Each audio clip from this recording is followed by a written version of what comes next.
এই নিয়মটা তোমাদের বইয়ে দেওয়া আছে। এখানে প্রথমে কর্নারগুলো আমরা ফিল আপ করবো, কর্নারগুলো। তো কর্নারে আমরা জোর দিয়ে শুরু করব, ঠিক আছে? আচ্ছা, তো প্রথমে দেখো জোর কত কত আছে। 2 আছে, 4 আছে, 6 আছে, 8 আছে না? এদেরকে সাজাবো। আচ্ছা, তো আমি যদি কর্নারগুলো সাজাই, দেখো 2 4, তারপর 2 4 6 8। আচ্ছা, এরপর দেখো মাঝখানে সবসময় 5টা বসে যাবে, 5 এটা ফিক্স থাকবে, মানে ফার্স্ট মেথডে, ঠিক আছে? মাঝখানে 5টা বসে যাবে। আচ্ছা, এখন দেখো কী কী বাকি আছে। উপরে কত? 6 আর 2 আছে না উপরে? আচ্ছা, তো উপরে 6 আর 2 যোগ করো, কত হয়? 8 হয়। এখন 8-এর সাথে কত যোগ করলে 15 আসবে সেটা বলো। 8 9 10 11 12 13 14 15, 7 না? উপরে দাও 7,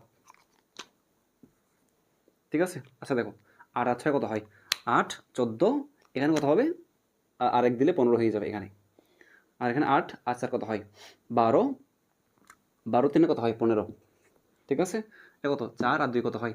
6, 6 7 8 9 10 11 12 13 14 15, 9, এখানে 9 হবে। এখন তুমি হিসাব করে দেখো, 8 9 10 11 12 13 14 15। আচ্ছা, 8 9 10 11 12 13 14 15, ঠিক আছে? কোনাকুনি যোগ করো, 5 6 7 8 9 10 11 12 13 14 15, ঠিক আছে? কোনাকুনি দেখলাম, এদিকে দেখি 8 9 10 11 12 13 14 15, ঠিক আছে?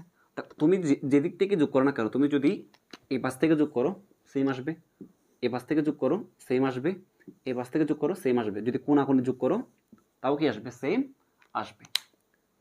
বুঝতে পেরেছো?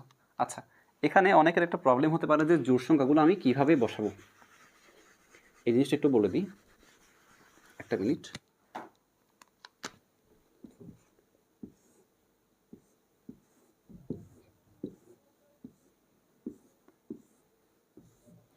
জোড় সংখ্যাগুলো বসানোর ক্ষেত্রে তুমি যে দিক থেকেই শুরু করো না কেন, ঠিক আছে, তুমি সেদিকেই ফিরে আসবে। যেমন ধরো তুমি যদি এখান থেকে শুরু করো 2, এখানে দিবে 4, এখন 6টা তুমি এখানে দিবে না, কোন দিক থেকে শুরু করেছো? ডান দিক থেকে না? ওই 6টা এ পাশেই দেবে, এভাবে, এরপর 8। অথবা তোমার যদি এভাবে ইচ্ছা না করে তুমি অন্যভাবে করো, 2 3 1 2 3, ওকে। এখন তোমার যদি ইচ্ছা হয় যে না আমি এই জায়গা থেকে শুরু করবো, 2টা 2, এরপর এখানে দাও 4, ঠিক আছে? এরপর এ পাশে দাও 6, এ পাশে দাও 8, এভাবে দিবে, ঠিক আছে? এরপর মাঝখানে 5 দিবে, এরপর এদেরকে যোগ করো,